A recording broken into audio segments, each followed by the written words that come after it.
ఏపీఎస్ఎల్డిసి చైర్మన్గా వారం క్రితం బాధ్యతలు తీసుకున్న శివశంకర్ లోతేటి గారిని కలవటం జరిగింది. తిరుపతిలోని ఏపీఎస్పీడీసీఎల్ ఆంధ్రప్రదేశ్ రాష్ట్రంలోనే ఒక అవినీతి సామ్రాజ్యంలా గత కొన్ని సంవత్సరాలుగా విద్యుత్తులో అవకతవకలు పాల్పడుతూ వచ్చింది. దానికి సంబంధించిన సంపూర్ణ ఆధారాలు ఆయనకు అందజేశాం. అందులో గత ప్రభుత్వంలో, ప్రస్తుత ప్రభుత్వంలో విద్యుత్ పరికరాలలో జరిగిన అవినీతికి సంబంధించిన ఆధారాలు ఆయన ముందుంచడం జరిగింది. దాంతోపాటు చాలా వివరాలు, అధికారిక వివరాలు, ప్రజలకు అందాల్సిన వివరాలు, ఏపీఎస్పీడీసీఎల్కి ఆర్టీఐ రిక్వెస్ట్లు ఎన్ని పంపినప్పటికీ చట్టపరంగా వాళ్ళు ప్రజలతో పంచుకోవాల్సిన వివరాలు ఏవి ఇవ్వట్లే లేదు. ఆయన్ని కోరటం జరిగింది. మా ఆర్టీఐ రిక్వెస్ట్లకి ఏపీఎస్పీడీసీఎల్ సమాధానం చెప్పాల్సిన బాధ్యత ఉంది. ఆయన ఈ మధ్య పదవిలోకి వచ్చారు కాబట్టి కాస్త సమయం తీసుకొని తప్పకుండా స్పందిస్తామని చెప్పారు. Thank you. రేపు ఉదయం 11 గంటలకి ప్రెస్ క్లబ్లో ఇదే విషయం మీద రౌండ్ టేబుల్ కాన్ఫరెన్స్ ఆర్గనైజ్ చేస్తున్నాం. దయచేసి మీరు అందరూ అక్కడికి వచ్చి ఈ విషయం మీద మరిన్ని వివరాలు, సమగ్రంగా ఈ కుంభకోణాల గురించి చర్చ జరుగుతుంది. రేపు ఉదయం 11 గంటలకి మీరు అందరూ వచ్చి దాన్ని ప్రజల ముందు ఉంచాల్సిందిగా కోరుతున్నాను.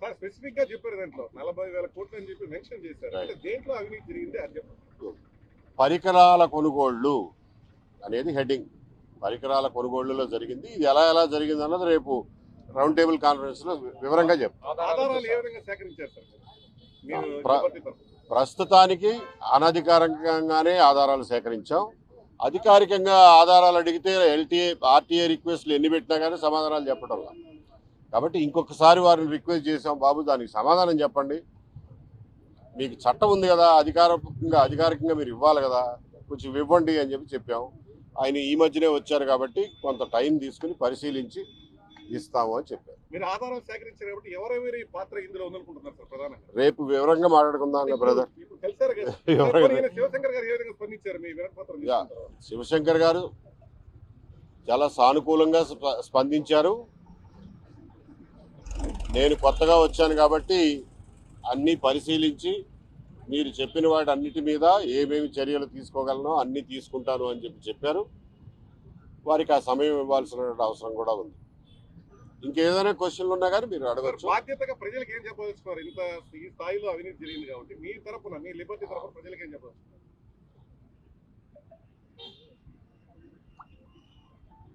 విద్యుత్ రంగం రాష్ట్ర ప్రజల్లో ప్రతి ఒక్కళ్ళని టచ్ చేసే రంగం. విద్యుత్ లేకుండా బతికే వాళ్ళు ఎవ్వరూ లేరు, ఒక్కళ్ళు కూడా లేరు ఈ రోజున. సో ఆర్థిక పరిస్థితులతో సంబంధం లేకుండా ప్రతి ఒక్కళ్ళు ఎంతో కొంత స్థాయిలో విద్యుత్ వినియోగదారులే. ప్రతి ఒక్క విద్యుత్ వినియోగదారుడికి ప్రత్యక్షంగాను, పరిశ్రమలకు ఇచ్చే విద్యుత్ ఛార్జీల వల్ల పరోక్షంగాను ప్రతి వ్యక్తి విద్యుత్ ఛార్జీల వల్ల ప్రభావితం అవుతాడు, దాని ఎఫెక్ట్ అవుతాడు. సంస్కరణల పేరుతో ట్రాన్స్కోల్ని విభజించి 3 డిస్ట్రిబ్యూషన్ కంపెనీలు పెట్టిన తర్వాత కూడా అవినీతి ఏమాత్రం తగ్గలేదు సరికదా, ఇంకా వ్యవస్థీకృతమైనట్టుగా బాగా మంచి కట్టుదిట్టంగా అవినీతి జరిపే పరిస్థితులు కనిపిస్తున్నాయి. దీన్ని ఆపితే తప్ప విద్యుత్ ఛార్జీలు తగ్గవు. మనం రోజు జేబులు కాల్చుకుంటున్నాం బిల్లులు కట్టి. ఎందుకయ్యా ఇంత విద్యుత్ ఛార్జీలు వస్తున్నాయి అని అంటే చాలా వరకు అందులో చాలా భాగం అవినీతి కారణంగా ఇంత బిల్లులు వస్తున్నాయి. ప్రణాళికల లోపం, ముందు ప్లానింగ్ లేకపోవడం, పీక్ లోడ్ మేనేజ్మెంట్లో ఇన్ఎఫిషియన్సీ, బయట నుంచి చేసే కొనుగోళ్లలో అవకతవకలతో పాటుగా ఇన్ఎఫిషియన్సీ, విద్యుత్ పరికరాల కొనుగోళ్లలో విపరీతమైనటువంటి అవినీతి. రూపాయి వస్తువును 3 రూపాయలకు కొంటే ఆ భారం ఎవరి మీద పడుతుందండి? మన మీద తప్ప. ఈ ఆఫీసర్లు ఏమైనా కడతారా? ప్రభుత్వాలు ఏమైనా కడతాయా? ఆ ఎక్స్ట్రా 2 రూపాయలు మనమే కట్టేది. ఇవాళ కాకపోతే 5 ఏళ్ల తర్వాత అయినా వసూలు చేస్తారు. నేను అందుకే అన్నది, కర్మం తప్పించుకోగలమే కానీ కరెంటు బిల్లులు తప్పించుకోలేము. ఎప్పటికైనా మనం వెంటాడుతూనే ఉంటాయి. మనం పోయినా మన పిల్లల్ని వెంటాడుతుంటాయి బిల్లులు. కాబట్టి ఈ విషయంలో ప్రజల్లో సమగ్రమైనటువంటి అవగాహన, చర్చ, ఖచ్చితమైనటువంటి దిద్దుబాటు చర్యలు జరిగితే తప్ప ఈ అవినీతి ఆగే పరిస్థితి లేదు. ఎందుకంటే ఇందులో వందల వేల కోట్ల రూపాయలు ప్రయోజనాలు దాగి ఉన్నాయి. ఇవి కంపెనీలు, ప్రభుత్వాలు ఎవరెవరు పంచుకుంటున్నారో తెలియదు, కానీ అవన్నీ ఎవరన్నా ఇన్వెస్టిగేట్ చేస్తే కదా తెలిసేది. కాబట్టి ముందు ప్రజలకు సంబంధించినంత వరకు ఎవడు తింటే మాకెందుకు, జేబులు చిల్లులు పడేది మాకు. కాబట్టి దీని మీద ప్రజల్లో అవగాహన, చర్చ, దిద్దుబాటు చర్యలు ఉండాలనేది మా ప్రగాఢమైన నమ్మకం. దానికోసమే చాలా కష్టపడి చక్రవర్తి గారు ఎంతో రీసెర్చ్ చేసి రాత్రి మవళ్ళు కష్టపడి ఈ విషయాల్ని సేకరించి ఒక కేసును ఎస్టాబ్లిష్ చేశారు. దాన్ని దాదాపు నెల 15 రోజుల నుంచి మేము ప్రజల ముందు పెట్టాం. 2-3 ప్లాట్ఫారాల మీద నుంచి దీని గురించి మాట్లాడాం. ఇంతవరకు ఎటువైపు నుంచి ఎక్కడా స్పందన లేదు. సంతోషరావు గారి పేరు చెప్పి మరీ చెప్పాం. ఆయన హయాంలోనే ఈ అవినీతి మొత్తం మొదలైంది, తేదీలతో సహా చెప్పాం. మేము చెప్పిన దాని ఫలితమో లేకపోతే యాదృచ్ఛికంగా జరిగిందంటే మాకేమి ఇబ్బంది లేదు. సంతోషరావు గారిని అయితే ఇప్పుడు దాకా ఎక్స్టెన్షన్ల మీద నడిపించి 3 ఏళ్ల నుంచి ప్రస్తుతానికి రిలీవ్ చేశారు. అంతవరకు కొంత ఉపశమనం.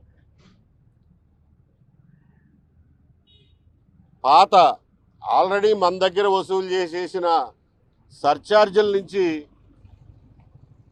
ఒక 900 కోట్లు మన దగ్గర ఎక్కువ వసూలు చేశారు. ఆ డబ్బుని తిరిగి చెల్లించడానికి 6 వాయిదాలు పెడుతున్నారు. యూనిట్కి 13 పైసలు చొప్పున 6 నెలల్లో మళ్ళీ తిరిగి చెల్లిస్తామని అంటున్నారు. అదైనా ఎంతో కొంత ఉపశమనమే. ఈ రకంగా ప్రభుత్వం దిద్దుబాటు చర్యలు చేసుకుంటే మనకేమి, ప్రజలుగా మనకేమి అబ్జెక్షన్ లేదు, అభ్యంతరం లేదు. ఈ అవినీతికి పాల్పడిన వాళ్ళ మీద యాక్షన్ తీసుకోండి. సో దట్ తర్వాత అయినా వాళ్ళకి కొంచెం భయం అన్నా ఉంటుందిగా. ఏమీ లేకుండా తిన్నోడు తిని పారిపోతే తర్వాత ఇవాళ రేపో 5 ఏళ్లకో డబ్బులు కట్టాల్సింది మనం. కాబట్టి దీని మీద ఖచ్చితమైనటువంటి చర్యలు తీసుకోవాలని ప్రభుత్వాన్ని కోరుతున్నాం. ఇవాళ ప్రత్యక్షంగా వారికి వినతిపత్రం ఇచ్చి మరీ కోరాం. దీని మీద సమగ్రమైన వివరాలతో రేపు ప్రెస్ క్లబ్లో రౌండ్ టేబుల్ కాన్ఫరెన్స్ అరేంజ్ చేశాం. అన్ని పొలిటికల్ పార్టీస్ని ఆహ్వానించాం. వచ్చిన వాళ్ళు వస్తారు, వాళ్ళతోనే చర్చించి మీడియా ముందు మీ ద్వారా ప్రజలకి అన్ని వివరాలు తెలియజేస్తాం. ఇప్పటిదాకా ఎన్ని ఆర్టీఐలు అప్లై చేశారు? దాని మీద అప్పీల్కి ఏమైనా వెళ్ళారా సార్? ఆర్టీఐలు అప్లై చేసాం, డజన్ ఆర్టీఐలు అప్లై చేసాం, 12 ఆర్టీఐలు అప్లై చేసాం. దాని మీద ఫస్ట్ అప్పీల్కి వెళ్ళాం, సెకండ్ అప్పీల్కి కూడా వెళ్ళాం. ఇప్పటి వరకు స్పందన శూన్యం. ఈ అవినీతి అనేది ఎస్పీడీసీలో మాత్రమే జరిగిందా? వేరే డిస్ట్రిక్ట్లో వేరే వాటిలో మాకు తెలిసిన సమాచారం ప్రకారం ఎస్పీడీసీఎల్లో జరిగింది. ఎస్పీడీసీఎల్లో జరిగిన అవినీతిని ఒక నమూనాగా తీసుకుని మిగిలిన డిస్ట్రిబ్యూషన్ కంపెనీల్లో కూడా అమలు చేయడానికి ప్రయత్నాలు చేశారు. కొన్నిట్లో సఫలీకృతమయ్యారు, కొన్నిట్లో కాల. ఇది ఎవరో ప్రశ్నించకుండా ఇలాగే నడిస్తే సంతోషరావు గారు ఇక్కడే ఉండేవాళ్ళు. ఈ అవినీతి ఇలాగే జరిగేది. జరగడమే కాదు, వైరస్ లాగా మిగిలిన డీసీఎల్ కూడా ఇది పాకేది. తెలుగులో న్యూస్ కి ఫాస్టెస్ట్ యాప్ ఇప్పుడు టోటల్లీ న్యూ అవతార్లో జస్ట్ 5 seconds లో కంప్లీట్ న్యూస్. సోషల్ మీడియాలో ట్రెండ్స్ కి one stop solution. Live TV app voice search option తో ఇప్పుడే డౌన్లోడ్ చేయండి లేదా అప్డేట్ అయిపోండి. యాప్ లింక్ డిస్క్రిప్షన్ లో ఉంది.